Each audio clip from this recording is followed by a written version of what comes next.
But ఇప్పుడు government విషయానికి వస్తే కంపారిజన్ చేయాలి అని అంటే ఫర్ సింపుల్ ఎగ్జాంపుల్ సి 10 years అవుతుంది మన తెలంగాణ అండ్ ఆంధ్రప్రదేశ్ డివైడ్ అయ్యి.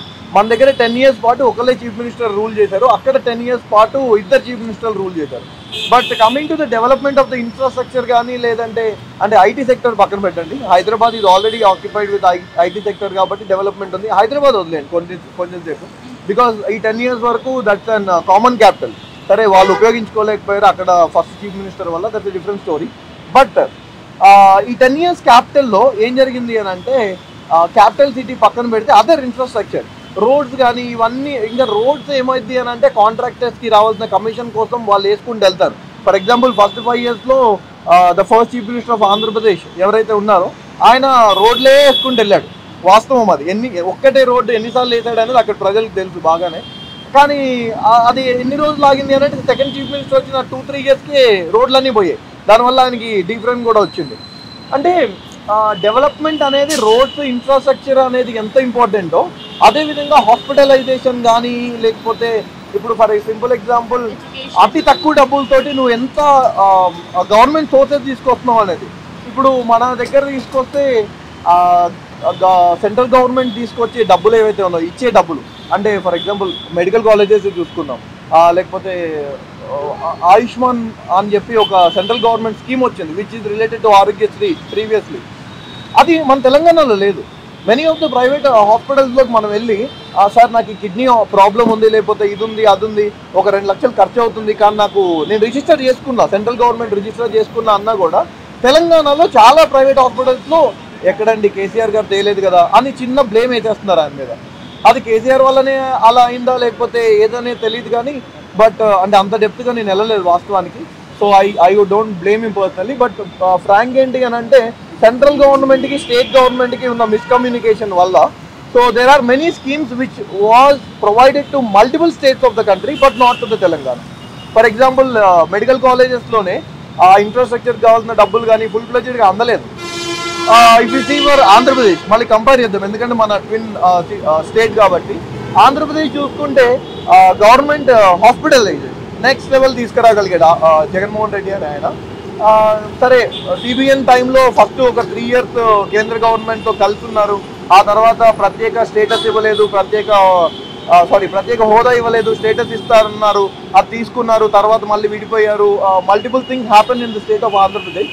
బట్ ఏంటంటే జగన్మోహన్ రెడ్డి అనే వ్యక్తి స్టేట్ డెవలప్మెంట్ కోసం హీ వాజ్ కన్సిస్టెంట్. ఎవరేమన్నా కూడా he was always stable with the central government. His relationship was good, so he was able to bring more budget to the Polavaram project that was released surprisingly. And he also brought medical colleges. He also developed kidney some center ఏదైతే ఉందో. And greatest part ఏంటంటే అక్కడ infrastructure కన్నా ఇప్పుడు release చేస్తున్న ports కానివ్వండి ఇవన్నీ చూస్తే ఈరోజు ఆయన తయారు చేసేది కొన్ని వేల కోట్లు పెట్టి ఖర్చు పెడతాడు, వేల కోట్లతో తయారు చేస్తాడు. But once that got started marketing అంటే ఆ ప్లేస్లో షిప్స్ వచ్చి ల్యాండ్ అవ్వడం స్టార్ట్ అయినప్పుడు అదంతా కొన్ని లక్షల కోట్లకి వెళ్తుంది. అంటే బేస్డ్ ఆన్ నువ్వు 1000 కోట్లు పెట్టి you build some building year and దానికి డిమాండ్ పెరిగింది, చుట్టుపక్కల డిమాండ్ పెరిగింది, అది లక్షల కోట్లకి వెళ్ళింది. అది గవర్నమెంట్ బిల్డింగ్ అయితే ఎంత బాగుంటుంది, గూస్ బంప్స్ వస్తాయి కదా మనకి. సో అలాంటి విజన్ అనేది జగన్మోహన్ రెడ్డి చేయడం జరిగింది. మరి ఎందుకు ఐటీ సెక్టర్ రాలేదు అని అంటే we're not fools so easily. అంటే ఉన్న కోవిడ్ పాండమిక్ కానివ్వండి, ఉన్న main thing we have seen recession.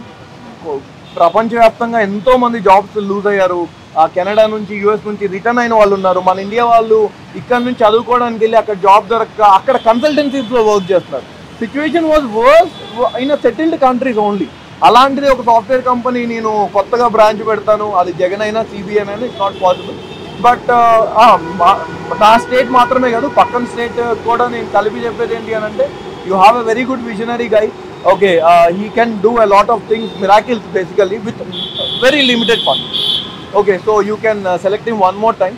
ఇక్కడ సరే కేసీఆర్ గారిని పంపించి రేవంత్ గారు వచ్చారు. It may take more 6 months to understand. Medical infrastructure విషయానికి వస్తే as I told you again Jaganmohan Reddy అనే వ్యక్తి డయాగ్నోస్టిక్ సెంటర్స్ తీసుకొచ్చాడు.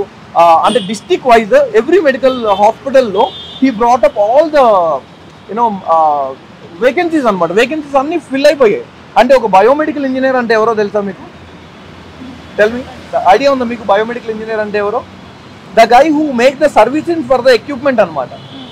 ఈవెన్ ఆ పొజిషన్ అంటే స్టాఫ్ నర్సులు లేకపోతే what you call them lab technicians, blood test తీసుకునే వాళ్ళు ఇక్కడ అన్ని హాస్పిటల్లో తీసుకోవడం కామన్. బట్ జగన్మోహన్ రెడ్డి అనే వ్యక్తి ఎంత వేకెన్సీ ఫిల్ చేశాడు అని అంటే, ఈవెన్ ఒక బయోమెడికల్ ఇంజనీర్ అంటే ఒక ఎక్విప్మెంట్ యూజువల్గా మన దగ్గర ఉస్మానియా కూడా కాంట్రాక్ట్ బేసిస్లో తీసుకుంటుంది. కాంట్రాక్ట్ బేసిస్లో థర్డ్ పార్టీకి ఇచ్చారు. బట్ ఇక్కడ ఏంటంటే Jaganmohan Reddy has his own staff who can control ventilator, who can actually repair our things. Okay, అంటే అది గవర్నమెంట్ జాబే. కాంట్రాక్ట్ బేస్గా అనేది పక్కన పెడితే గవర్నమెంట్ జాబ్లోనే హీ ఫిల్ ద వేకెన్సీస్ అనమాట నెక్స్ట్ లెవెల్లో. And every district was can be compare to a Gandhi hospital. ఆంధ్రప్రదేశ్లో ఉన్న ఎవ్రీ డిస్టిక్లో ఉన్న హాస్పిటల్ ఒక గాంధీ హాస్పిటల్లో కంపేర్ చేయటం అంటే కంపేర్ టు తెలంగాణ. మళ్ళీ మెడికల్ విషయం, you started with medical question కాబట్టి మెడికల్ ఇన్ఫ్రాస్ట్రక్చర్ ఆంధ్రప్రదేశ్లో చాలా బాగుంది, అంటే twin city. So people can understand కంపారిజన్లో లాస్ట్ 10 years ఒకటే చీఫ్ మినిస్టర్ బాగా చేశాడా, లేకపోతే అక్కడ 2 చీఫ్ మినిస్టర్లు ఉన్నా కూడా రెండో చీఫ్ మినిస్టర్ 5 సంవత్సరాల్లోనే ఎంత బాగా చేశాడు అనేది people should compare it on a ground level. Social media is like influencing the people a lot అనమాట. టు బీ ఫ్రాంక్, ఏమంటారు ఓడలు అంటారు కదా, సో అలా మార్చేయగలిగే ఇన్ఫ్లుయెన్స్ సోషల్ మీడియాలో ఉంది. అంటే ఇప్పుడు నేను ఇంత మాట్లాడాను, మీరు ఎడిట్ చేసి ఓన్లీ నేను బీజేపీ మతం అదే అనేది అదొక్కటే మీరు పెట్టేయచ్చు. You don't keep all the interview there. So అప్పుడు ఏమవుతుంది, మీకు అంటే మీ ఛానల్ ఏదైతే ప్రమోట్ చేయాలనుకుంటున్నారో అదే ప్రమోట్ చేసుకుంటున్నారు. So social media also has to make the changes and cyber law ఏదైతే ఉందో that has to be very strict అనమాట. ఎందుకంటే that influencing the people a lot. ఇందాక మాట్లాడుకున్నాం కదా, హ్యూమానిటీ నుంచి బయటకు వచ్చేస్తుంది, ప్రాపర్ లీడర్ని డెసిషన్ తీసుకునే ఆలోచన అనేది జనాల్లో ఉండట్లేదు, అంతే కదా. ఇప్పుడు మనం ఒక ఎగ్జామ్ ప్రిపేర్ అవ్వాలనుకోండి, ఇంతకుముందు 4-5 బుక్కులు చదివేవాళ్ళం. ఇప్పుడు ఏమవుతుంది, ఒక టాపిక్ ఉంది అని అంటే దానికి గూగుల్ కొట్టేస్తాం.